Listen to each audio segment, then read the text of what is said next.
Europe 1, 7h25, Thomas Soto. La Constitution fête ses 55 ans en grande pompe tout à l'heure. Et le maître de cérémonie, c'est Jean-Louis Debré. Il a invité tous les présidents, premiers ministres et ministres encore vivants sous la 5e à venir fêter ça au Conseil constitutionnel. Bonjour Caroline Roux. Bonjour Thomas. Alors vous n'avez pas encore été nommé ministre de l'info politique, c'est une erreur, mais vous savez déjà tout de ce qui va se passer tout à l'heure. Alors il faut imaginer, tout le quartier du Conseil constitutionnel sera bunkérisé. C'est à 2 pas du Palais Royal, en plein cœur de Paris.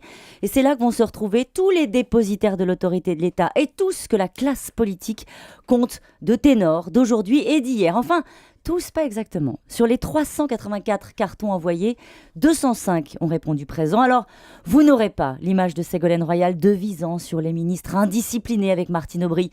L'une est à Rabat, l'autre à Lille.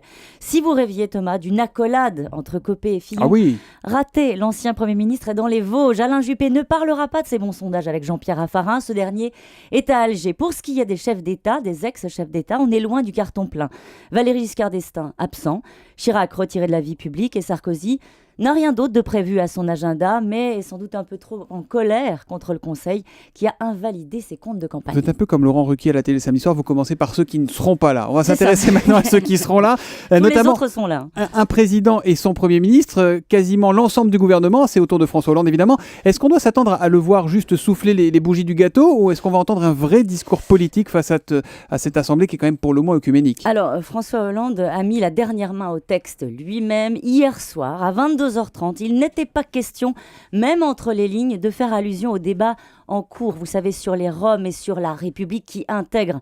L'une de ses plumes considérait que ce n'était ni le lieu, ni l'endroit. Mais selon la formule, un discours n'est jamais fini tant qu'il n'est pas prononcé. En attendant, pour cet exercice inédit, le président a juste prévu, je suis un peu déçue, de faire sobre et sans surprise. Bon, ça a l'air sympa, votre petite sauterie, là, c'est The Place to Be, mais à part faire une belle photo, avec malgré tout quelques absents, vous nous disiez, et faire travailler les traiteurs, ça va servir à quoi, Caroline? Eh bien, vous savez quoi, ça sert à rappeler les fondamentaux. Car depuis 55 ans, la Constitution a supporté presque tout. La cohabitation, le passage au quinquennat, la droite, la gauche.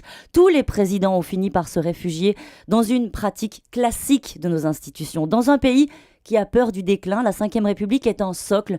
Depuis 55 ans, je crois qu'on a connu toutes les crises, sauf une, la crise de régime. Eh ben, bon anniversaire à la Ve République. Allez, merci Caroline. On notait déjà que le président du Conseil constitutionnel, Jean-Louis Debré, sera l'invité exceptionnel de Jean-Pierre Elkabbach tout à l'heure à 8h20 sur Europe 1.